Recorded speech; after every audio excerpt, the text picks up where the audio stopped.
At ito na yung ating line na ginawa kanina. Yan, super clear na siya at malamig na. Pwede na tayong gumawa ng Kojic Berry Soap. So, yan, una ay maglalagay tayo ng oil sa ating mixing bowl. Yan. So, dapat simot na simot talaga ang ating oil kasi super mahal ng oil ngayon. So, bale dalawa yung ginamit ko, 500 ml each. Okay naman siya, guys.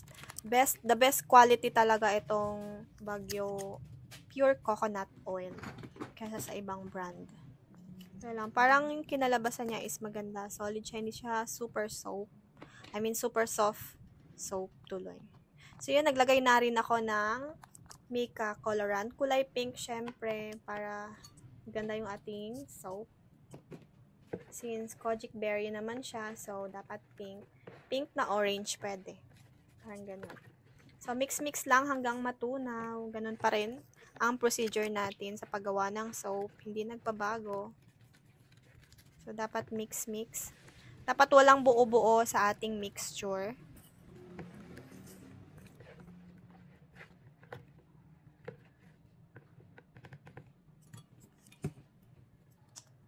Yan, pagkatapos, lagyan natin ng castor oil para moisturizing sa ating skin. Hindi lang siya whitening, at the same time, meron din siyang skin moisturizer. So, at least 2 grams yung nilagay ko dyan. Konti lang para tipid sa ating active ingredients. And then, yung ating berry fragrance oil. Yan, para may scent yung ating Kojic Berry Soap. So, maganda yung kulay niya, pink. And then, naglagay na rin ako ng Kojic. Yan. Combination. So, dapat tunaw na tunaw yung ating mga active ingredients sa oil para walang buo-buo sa ating soap pag nag-solid na yung soap. So, mix-mix pa rin.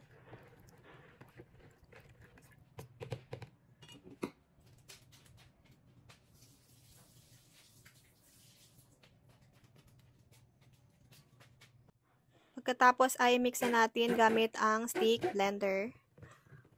So, yan guys, dahan-dahan lang sa pagmimix, no? Kasi minsan, baka matalsikan tayo sa mata.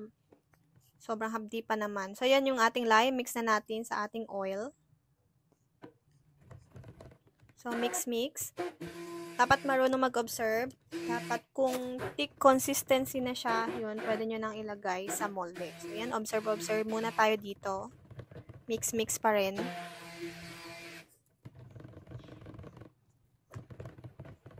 Kapag para na siyang, shampoo, pwede na siya. Yung pagka creamy or thick ng, ng mixing solution, yun, pwede na yun. So, naglagay ulit ako ng colorant kasi sabi ko parang, parang hindi siya ganun katingkad yung kulay. Gusto ko kasi nung, sobrang bright na kulay. Mahilig ako sa mga bright na kulay na sabon. So, gusto ko yung ganun. So, yung maraming colorant. So, yan, mukhang okay na siya. Yung kulay niya, hindi na rin ako nag-add. Yung kuko ko dyan, colorant yan ng buhok. Baka sipin nyo dumi yan. Nagpakulay kasi ng buhok. So, yun. Kaya black yung kuko. Well, yan. Tingin-tingin tayo. Observe pa rin. Kung okay na ba. Mukhang okay na yung ating mixture. Yan. Mix konti. And then, pwede na natin siyang ilipat sa ating molde pagkatapos. Yan. So, yan guys. Bale, 1,000 ml yan. Or 1,000 grams pala. Yun. Yan ang ating Kojic Berry Soap. So, mabilisan lang to.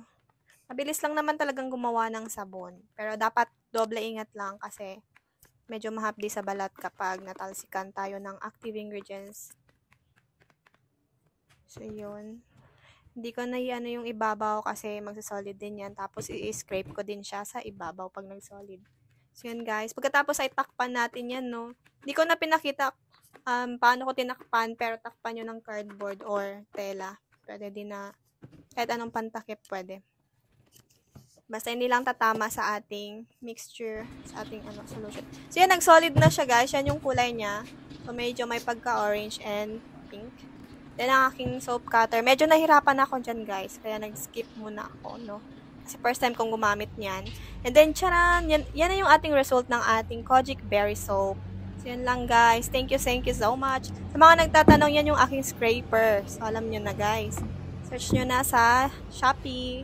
Sa Shopee ko lang nabili. Thank you so much, guys, for watching. Please like and subscribe. Bye!